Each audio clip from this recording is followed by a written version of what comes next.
え改めましてですけどもね、私は伊勢根付で、今年12年目ぐらいになります。なかなか、日の目もあんまり浴びてないんですけども、それでもね、根付の楽しさを広めていきたいということで、いろいろやってきておるわけですけども、根付というのはですね、本当にいろんな素材を使います。私は伊勢根付の流れなので、主に柘植の木を使用します。ただですね、柘植の木というものは、貴重な、なかなかね、その辺にある木ではないので、根付を始めてほしいなというような思いでですね、僕がいたとしても、なかなか気軽に始められない、ということはあるんじゃないかと思います。教室もね、やっておるんですけども、そういう範囲なら私もカバーできるんですけれども、こういう何か動画とかでですね、根付を知って始めてみたいなと言ってもですね、まず何がいるんだっていうこともありますし、どういう木を使えばいいのだということもございますので、今更ですが、なんだろうな、教えていきたいなと、改めて思う次第でございます。基本的にはですね、木材というものは、そうだな、簡単なテーマのものであれば、何でもいいかなと思います。いろんなね、YouTube には木彫りの動画がございます。そういう木っていうのは、そういう動画に出てくる木っていうのは、いわゆる木彫り彫刻で使われておるようなんですね。いろんな種類の木ですよね。根付で使う木とはやっぱりちょっと違うと思うんです。根付っていうのは硬い木で、硬い木を使いますので、やっぱり木彫り彫刻、一般的なね、ちょっと大きめな木彫り彫刻っていうのは、ある程度削りやすい、柔らかい、僕たちにとっては柔らかい木を使用しております。で、根付は硬いので、柘植の木は。なので、ちょっとその辺がしんどいので、気軽さっていう意味で言えば、普通の置物のような木をやられたらいいんじゃないかなと思いますけども、手のひらで、使い、そして、楽しむものである根付をですね、やりたいのであれば、やはり、本格的にやるなら、ちょっと硬めの木をね、選ぶしかないんじゃないかなとは思うんですけど、そんなこと言ってもしょうがないので、今回は、簡単なものであれば、どんな木でもいいよというような、趣旨で進めていきたいと思います。例えばですね、材木屋さんとかでですね、最近、これはどうだろう、2、3年ぐらい前に見つけたんですけど、カステロという木ですね。外材です。外国の木であろうかと思います。非常に柔らかく、とはいえ、しっかりとした木で、削りやすいですね。柘植に比べると少し、どうだろう。かなり柔らかい。ちょっとした根付を作るんだったらこれいいんじゃないかなと思いまして、ちょっとね、購入しました。で、根付というのは、基本的には、ノコギリで、木を切り、そして、細かく細かく掘っていく。僕はのみでついて、ある程度の形にしてから彫刻刀で削っていくという、そういう作業が主な流れです。で、そうですね。栗、簡単な栗であれば、これは最後塗ってますけど、形作るだけであればね、普通の彫刻刀、ちょっと幅広のものと、1.5 の丸、丸刀があればいけるんじゃないかなと思います。実際やってみます。栗もね、本当にいろんな形の栗があって、こだわると、そうだな、無数に広がっていく夢があります。夢、変な言い方ですけど、栗は本当に僕は大好きなテーマで、もともと根付けをやっていくと、まあ、丸みのあるものが大事っていうのは大前提としてあるんですけれども、まずですね、丸を掘るんです。まん丸を。で、まん丸を掘って、で、その半分切ったら半円ですよね。それをこう、栗にしていく。そういう作業をですね、ひたすらやるんですけれども、まあ、栗も本当に伊賀の中に3つ入ってますよね。真ん中の栗と両脇の栗。うん。いろんな栗をですね、掘り進めて栗を楽しんで、栗だけ没頭してもいいんじゃないかなとは思いますけども、気軽にね、普段使う根付けとしては、非常にいいテーマじゃないかと思いますので、改めてね、このカステロという木を使い、やってみたいと思います。では。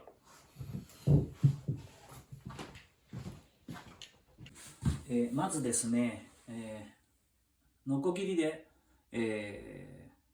ある程度の形まで切っていこうと思います。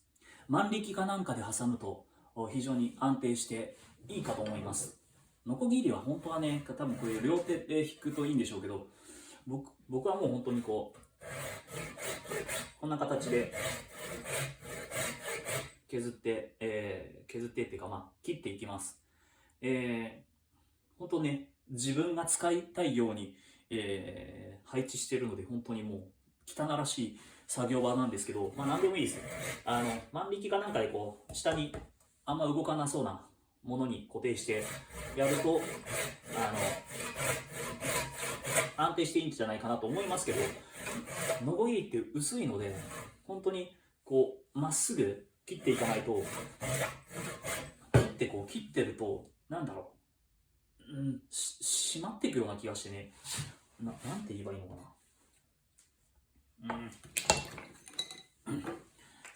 まあ、木違うんだけど、切っていくと、こうやって切っていくと、ね、こう、入っていくんですけど、こう、木がこう、キュッてこう、なんか、締まっていくような感じがしてね、こう切ってると。で、だんだん奥まで行くと、もう動かない。動かねえぞってなったりする時もあります。まあ、多分締まっていくんだろうな。わかんないんですけど。だからこう、ちょっとね、やりづらいとは思うんですよ。大きい木が、材料が大きければ大きいほど。それはもう本当、なんだろう、いろいろやってみてください。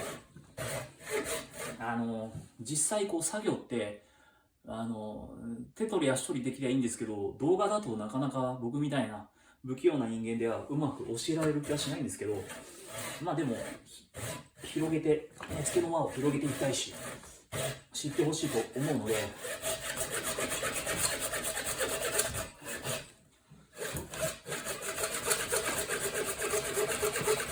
本当にこれすごく柔らかいいい木ですね。カステロ。つげは硬いんですよ。まあ、普段僕はつげで作ってますけど、まあ、こういう時はカステロとか、なんか、いろんな木でいいんじゃないかな。本当いろんな木があるんで、切って掘って試してみてください。木にはいろんな木にはそれぞれの良さがあると思うので、僕はでもこの作業が一番嫌いです。しんどいんで。でかいな。でかいけどまあいいや。で、今回栗作るので、どっちが上だったっけな。こうか。だから、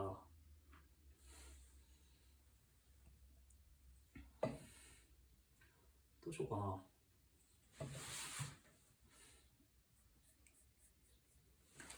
これ映ってんのか。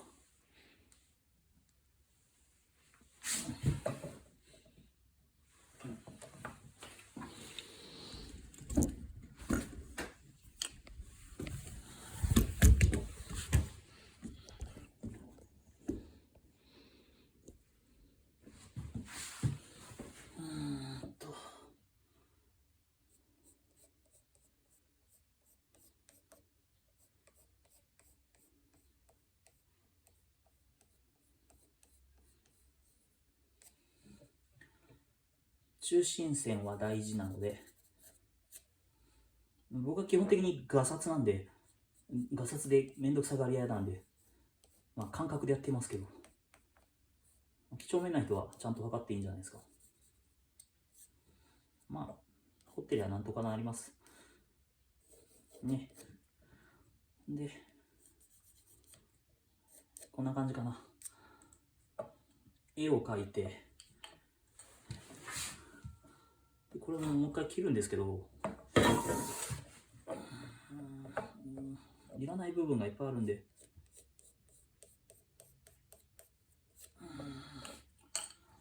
まあ、もう一回切りましょう。のみで叩いて、ぶったたいて、ぶったたいて、やるのはないんですけど、まあ、このぐらいだったら、ノコの方が早いんで、このノコで指切るとまあまあ痛いんで、それだけは気をつけてください。ぼーっとしてると本当にこう、ちょっと指が出てて、グッてやっちゃうときあるんで、言い方悪いんですけど、怪我してなんぼみたいなところも、言い方悪いな、あるので、本当、集中して刃物を使うときはやらないと、よく怪我します。で、まあ、怪我して覚えていくところもあるんですけど、まあ別に、根付けでやる分だったら指が飛ぶとかないんで、せいぜい血がちょっと止まんないぐらいなんで、まあ大丈夫です。死にはしません。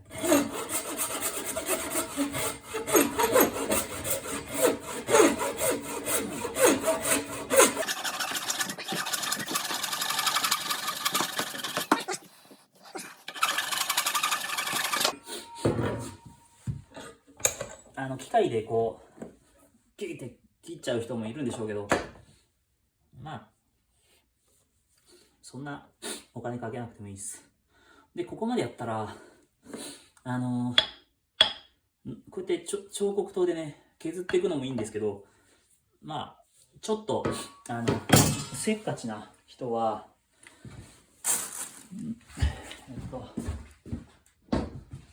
なんか何でもいいんで、こんなでっかいやつじゃなくていいんですけど、木槌で叩いてやると手っ取り早いです。ただすごい振動なんでね、画面揺れんじゃないかな。大丈夫かな。まあ揺れたら勘弁。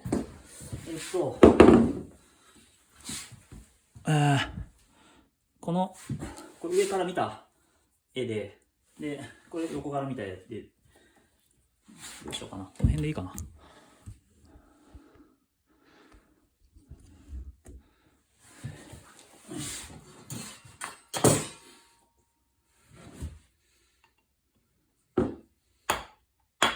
で、こう、割っていくんですけど、木は繊維があるので、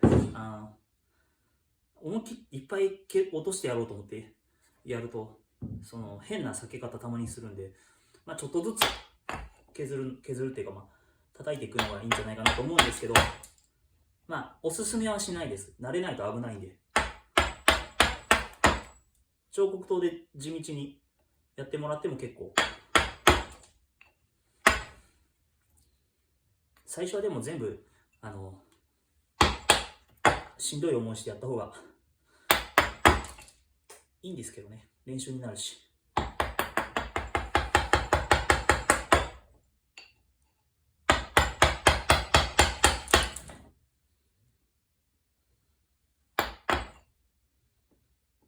木は流れがあるので繊維に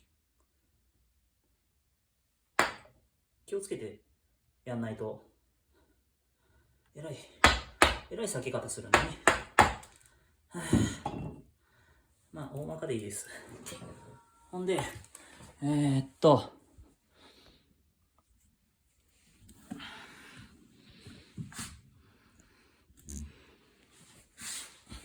とにかくいらない部分を全部落とします。本当はなんかで固定した方がいいです。僕はもうめんどくさいんでやらないですけど、おすすめするんだったら、やっぱ固定した方がいい。初めてやるんだったら。で基本的に木彫りっていうのは、根付けっていうのは、まあ割としっかりした木を使うので、カステラもつげに比べりゃ柔らかいですけど、まあそれでもまあ、サクサクいくわけじゃないんで、多少は硬い、しんどい。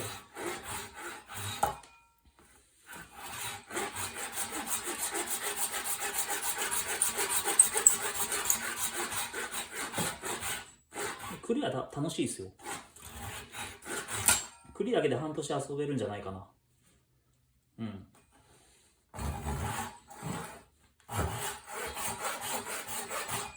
しんどい。しんどい時はしんどいって言ってください。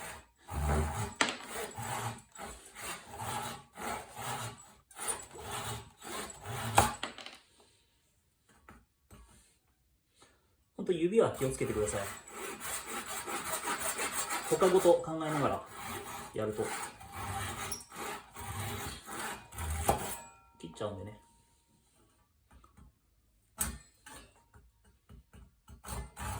で基本的にあんまり力みすぎない。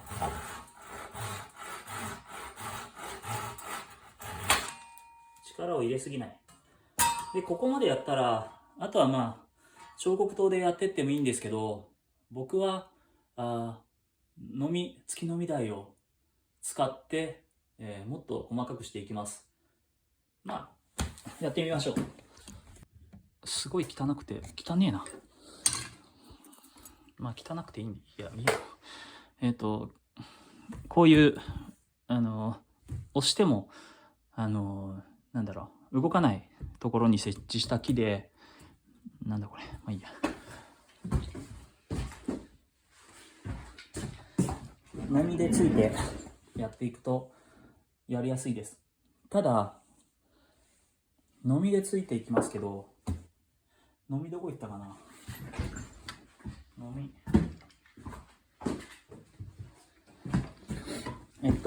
やっぱ危ないんで気をつけないと。こうやっていくんでね。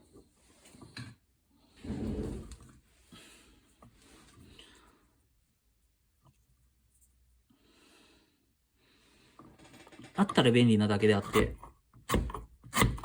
なければないで、彫刻刀で地道にやってっていいと思います。だから、僕はすごいせっかちなんで、すごいせっかちってわけじゃないんですけど、うわ、なんだこれ。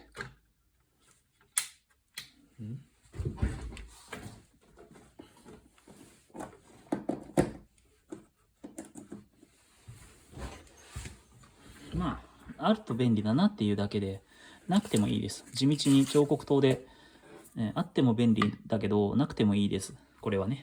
彫刻刀でやっていきゃいいんで。ただまあ、僕は、あったら便利だぞっていうだけで、ですけどね。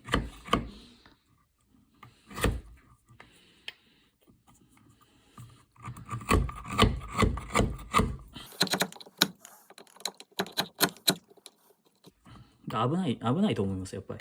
慣れないと。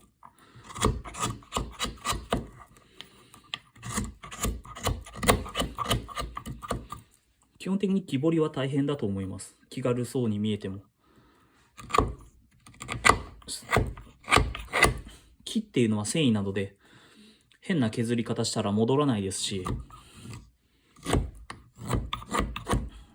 まあ、繊維じゃなくてもそうだけど。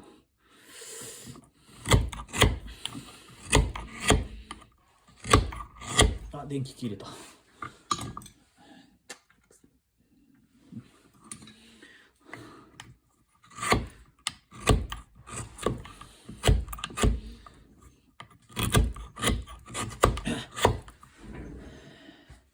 結構教室だと女性も多いですけども、こういうしんどい作業もあるんで、本格的にやろうと思うと力いるかもしれないです。ただ趣味としてね、気軽にやる分なら別にこれでやらなくてもいいので、本当に彫刻刀で、よいしょ。別にこう、少しずつ削ってきゃいいので、これでやってってもいいと思います。たださっきも言ったけど、ちょっと僕はもう、せっかちなので、リスクを取りながら、やっていきます。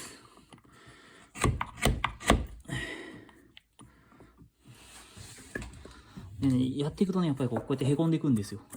同じとこでついてるとね。ちょっとまた熱い。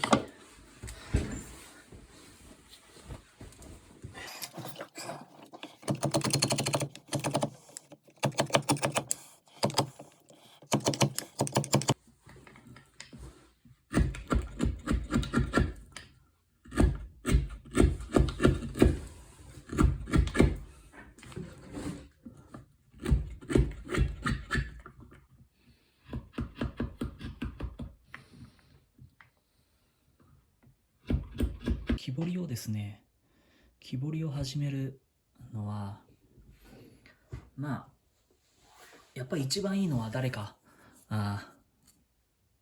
知ってる、やってる人にある程度まで習うのが一番いいと思います。どうしてもね、手探りで一からやっていくってなると、なんか相談できる人がいないと、なかなか途中で嫌になっちゃう人は嫌になっちゃうんじゃないかな、と思うので、まあ僕も分かることしか答えられないですけど、何か聞きたいことがございましたら、聞いてくださいな。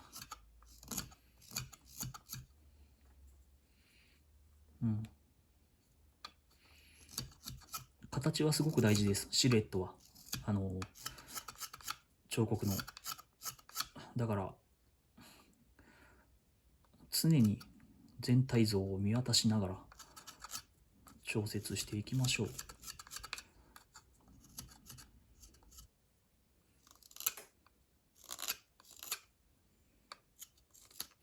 まあ、ひたすら地味な作業ですので。でも、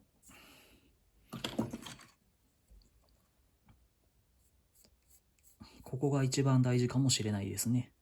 で、栗の頭はあんまりとんがらしすぎないように、シルエットをね、ちょっと今調節していきますけど、実物の栗は結構、とんがってるやつはとんがってるんですけど、やっぱり根付けなんで、手で楽しむものでもあるので、あんまりとんがってるとね、やっぱ痛いんで、持ってて。とんがらないようにしましょう。ある程度、こう、なんだろうな。書いてみて。で、削りながら調節していくのがよろしいかと。もう最初はね、でも、やっぱりいきなり完璧なものはできないんですよね。まあ当然なんですけど、もう僕も失敗を重ねて、ある程度の形は彫れるようになってきたかなと思うので、木彫りは本当経験です。やればやるほど学びになります。わかりやすい形で。最初、まあ、だから別にあんまり力まずに楽しむ。気軽に。そうやって何回も何回も掘ってって、何個も何個も掘ってって、そしてなんか経験として、いろんなことを知っていく。木彫り仲間ができると楽しいですよ。僕も根付け仲間がいっぱいできたらいいなと思います。あんまりいないんで、教室のね、生徒さんは友達みたいにしてくれるので、楽しいけど、まあ、もっといっぱい増えてほしいな。で、ここも丸くね、この中心に向かって丸く鉛筆削りだしなきゃ。スライムみたいなやつですわ。ね。某ゲームのスライム的なやつですわ。分かりやすい形で言えば。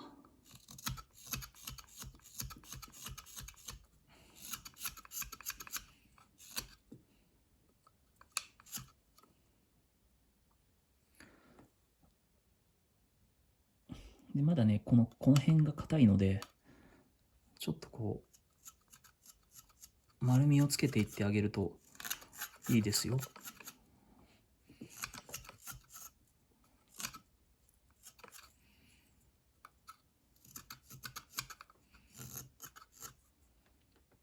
あ、そうだ。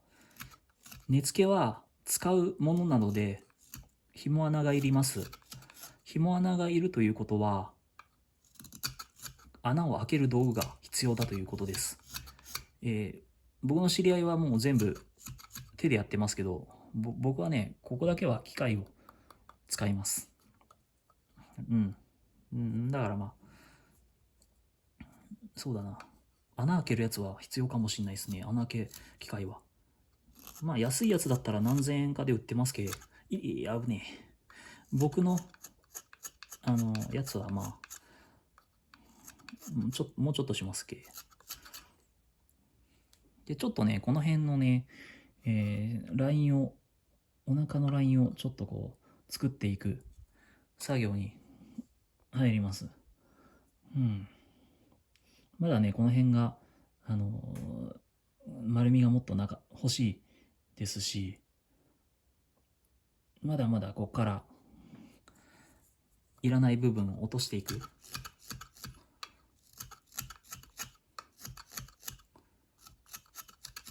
栗はね本当にある程度の形までは持っていく早いんで、慣れていけばですけどね。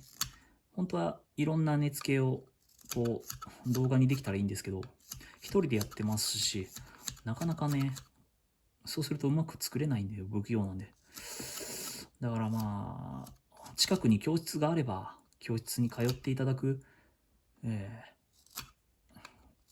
のがいいんじゃないかな。本格的にやろうと思うならね。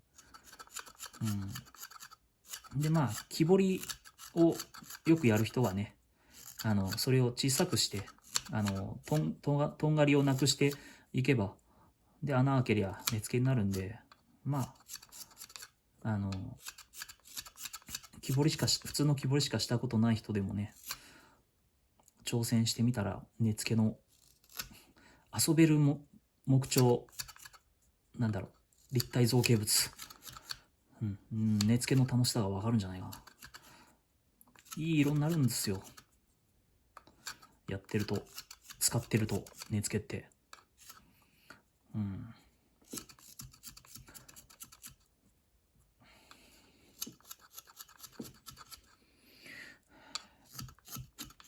で小さいものなのであんまり一生懸命持つと疲れちゃいますんでね、あんまり力入れて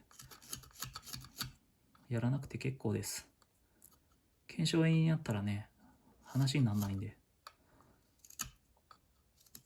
僕はいかに力抜いてやるかをモットーにしているので、腱鞘炎になったことはないんですけど、まあよく聞く話ですな、プロ連中のお話を聞くと。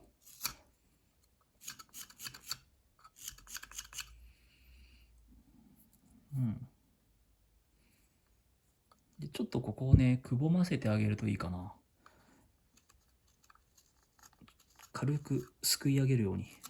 やりづらいですけど、大きな丸があると、眼頭があると、丸のね刃物があるとまあやりやすいんですけど、別になくてもできるっちゃできるんで。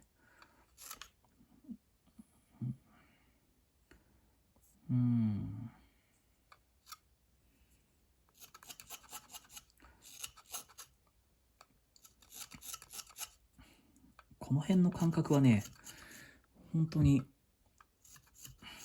掘ってみないとなかなか伝わりづらいんですけど、僕の説明力の限界ですな。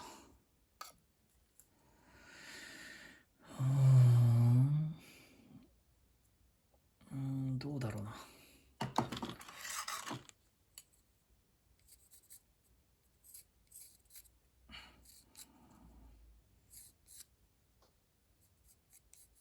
まあまあ、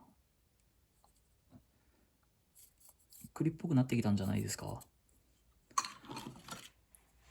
ね、中心線を引いて、ちょっとこう、膨らみが多いところとかは、削っていきます。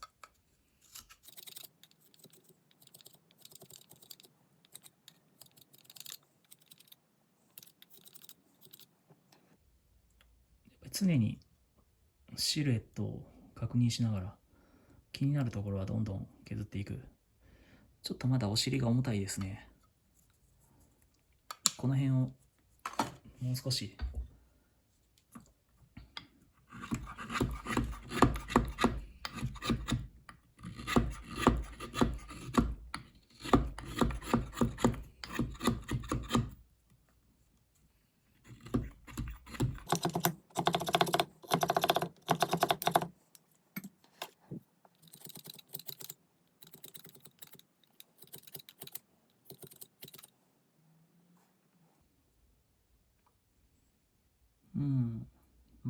まあもっと時間かけて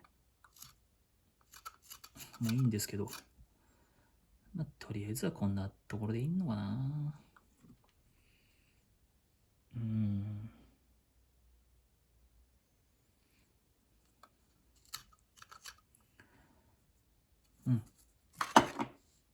したらね、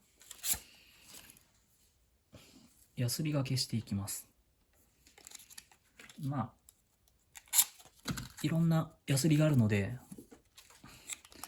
僕はとりあえず1000番までやろうと思うんですけど、まあ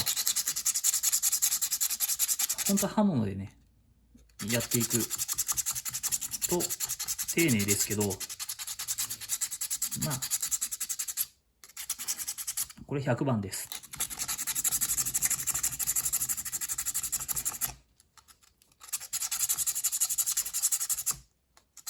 めんどくさい時は100番からやりますけど、ただ粗いのでちゃんとヤスリの傷も後で落としてあげることを意識しないとダメですよ。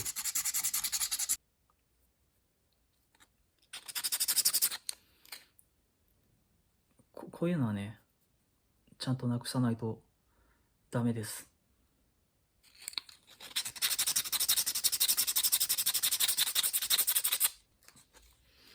こうやって色が落ちてきたら交換時です。この白い部分がなくなってきたらね、まだ使えますけど。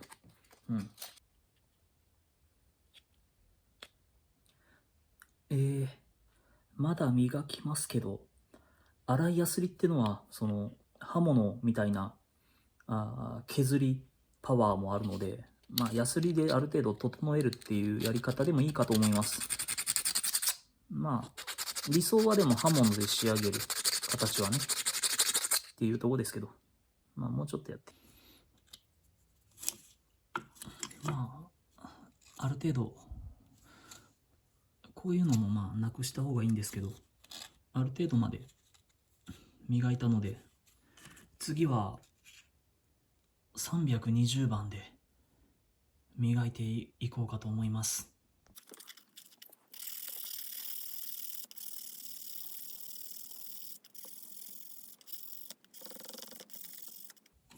まあ、とりあえずヤスリの細かさを上げながらしばらくちょっと磨いていく作業です。今これ、300番、その上で、600番とか1000番くらいまで磨いていきます。まあひたすら磨いているので、とりあえずそこはカットします。とりあえずね、大きな傷さえなければいいので、こういうシルエットをよく覚えておいてくださいね。とりあえず磨いていきますよ。ここからまだまだ地味な作業の始まりです。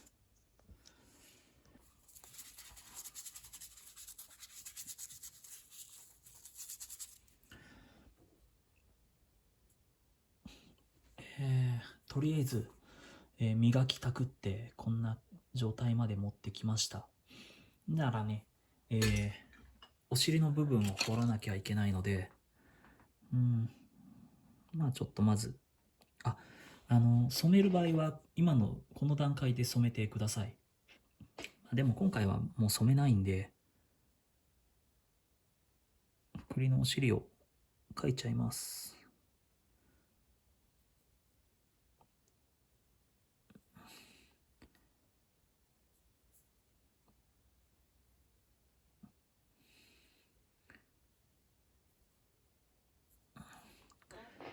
ね、こんな感じでやって、ほんで僕は 1.5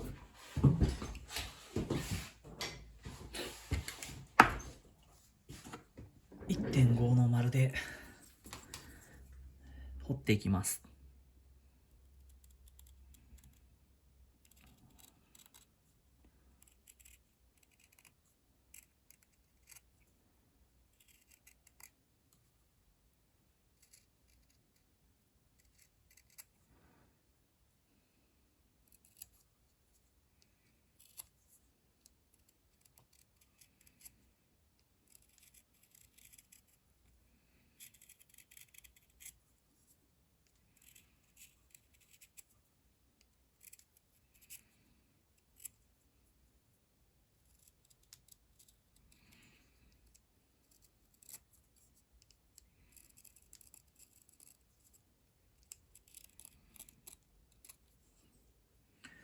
とりあえず一周彫ったら、もう一周ちょっと重ねて彫ります。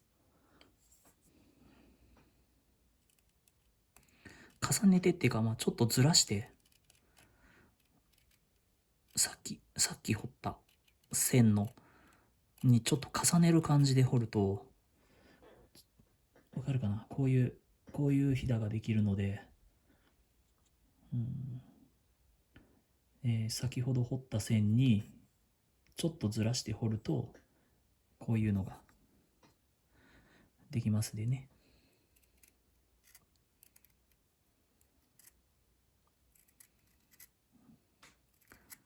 まあこれを一周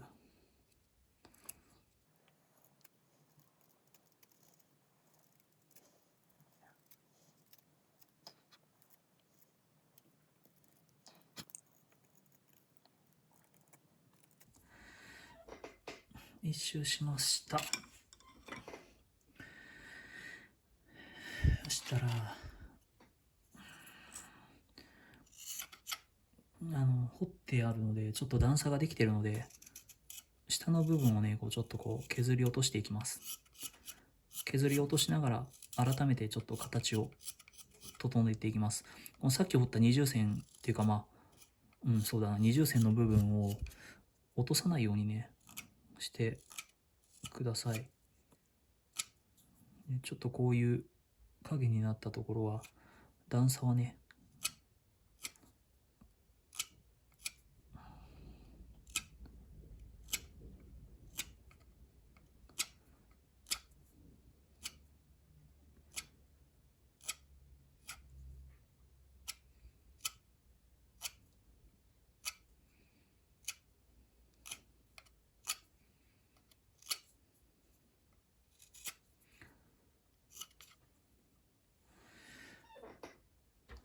で、さっきの 1.5 で、ちょっとね、ち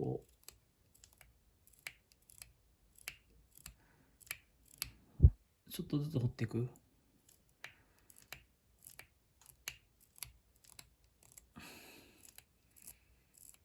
中心に向かって。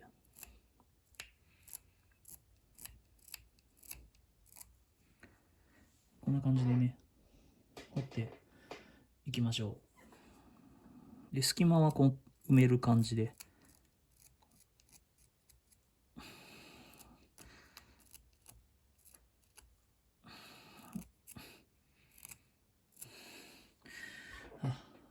ね、こんな感じでずっと掘っていきます。あんまり掘りすぎて影ができてしまうとあれなんで、凹凸はどうなんだろうな、少なく、ちょっとずつ、凹凸がありすぎないようなぐらいの感じでまあ掘っていきます。中心に向かってこう。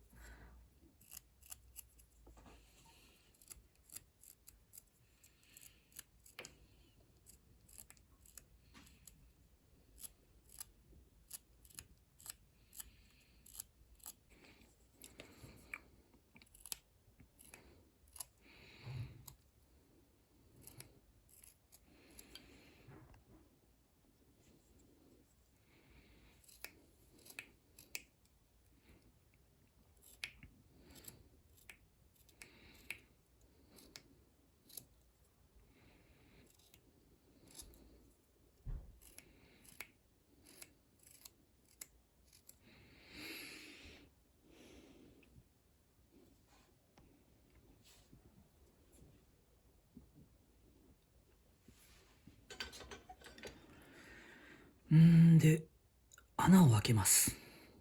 穴は裏側。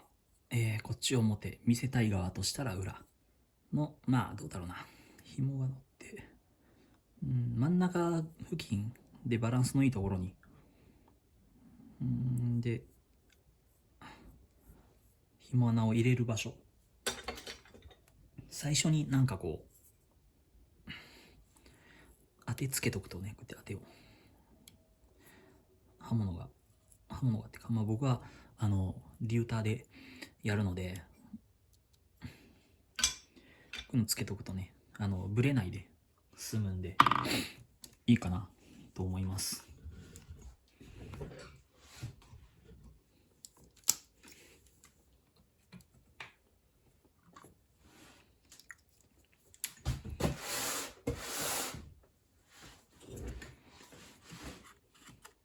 違う。まあ。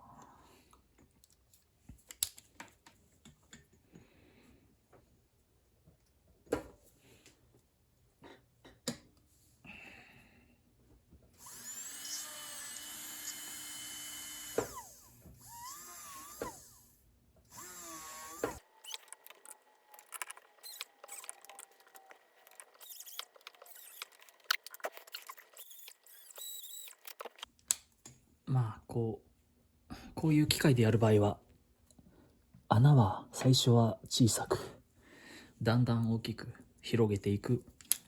じゃないと、入らないんで。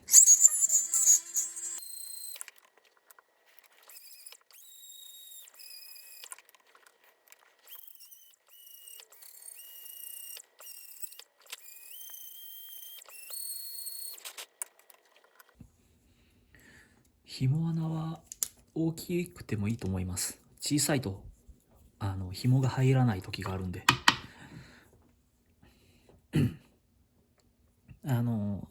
まがいものの根付けなんかは穴小さいですよね。音が変だな。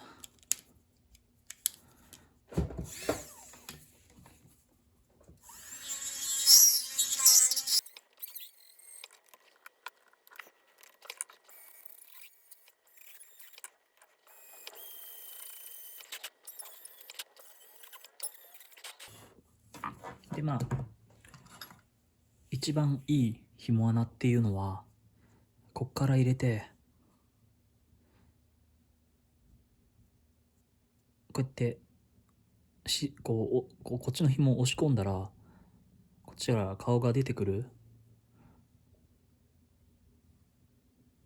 もうちょっとか。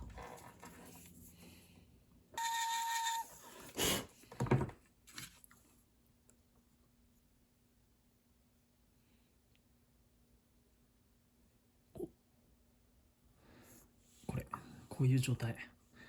こっから入れたらスッと出てくる。ね。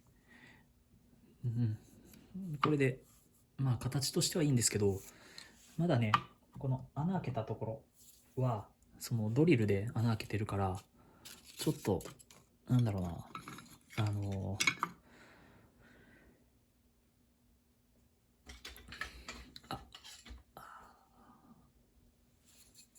この辺ね、ちょっと良くないんですよね。ドリルで開けたやつだから。ちょっとこう、面取り押してあげてください。ただまあ、なんだろうな、これは気使うので、ヤスリでやってもいいです。紙ヤスリでね。ちょっと丸めて、こう整えてあげる。整えて紙やすりでやってあげるのもいいと思います。まあでも刃物でね、綺麗に面を取ってあげるのは大切。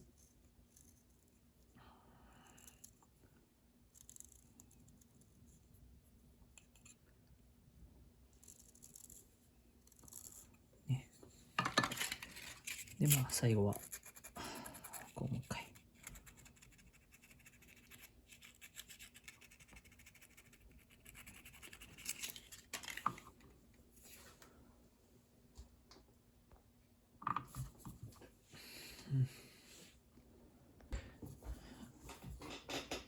ね、で栗ができるんですけど、まあせっかく作ったもんだから名前を入れたいですよね。ただ名前もまあ三角刀で入れてもいいですし、刃物、えー、とこういうね、よく使うこういうので彫ってもいいと思います。どこ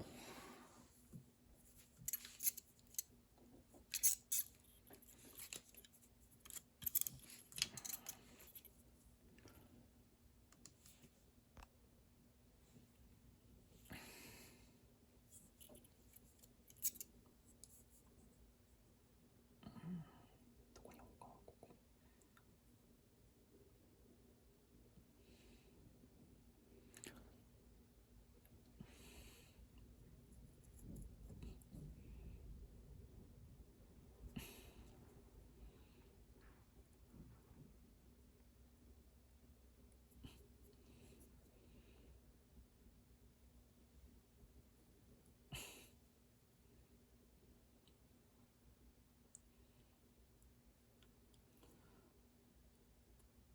ちょっと次ではないので掘りにくいな。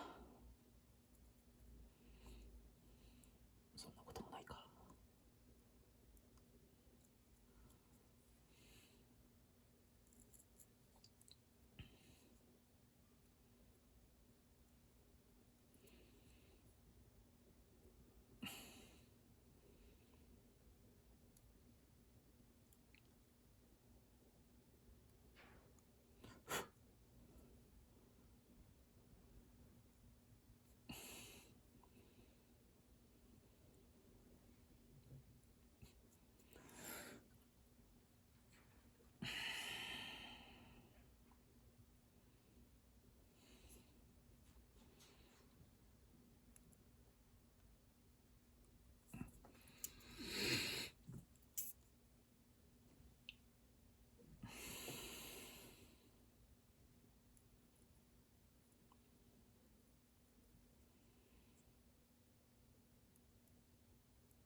ちょっと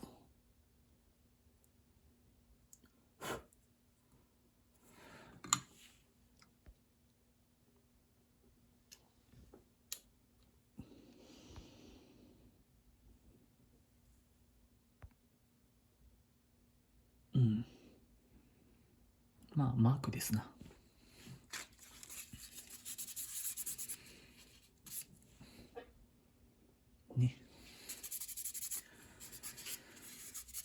で、まあ、一応、完成は完成です。ね。完成かな。まあ、この後にね、ヤシャとかなんかこう、塗っていいとは思います。うん。でもまあ、掘りっぱなしだとこんな感じかな。うん。紐どこ行った？紐。よっ。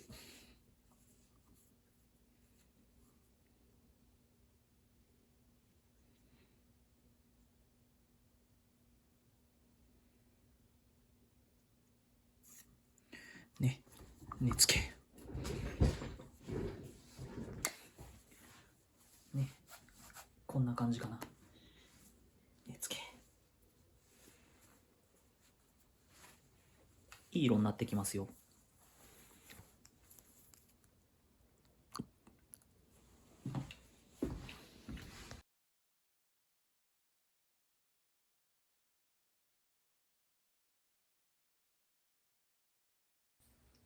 時間が経てばいい色になりますし、またもうちょっと掘り込んで見てもいいと思います。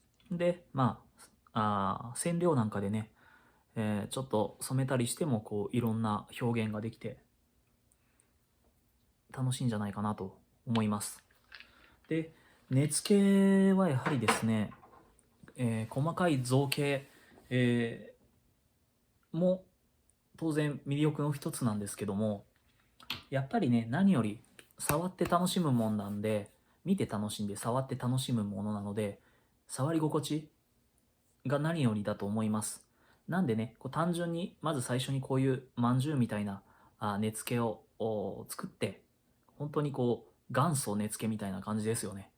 こんなんを作って、一回ね、試しで使ってみてください。日常の中で。ね、こういうシンプルなやつほどで触ってて楽しいもんです。家の鍵とか車の鍵とか何でもいいですから、触って育てて、根付け手のひらの中で、楽しめる芸術としてね、えー皆さんの、日常に溶け込んでいけばいいかなと思います。まあ今回はこんな感じかなということで終わりたいと思います。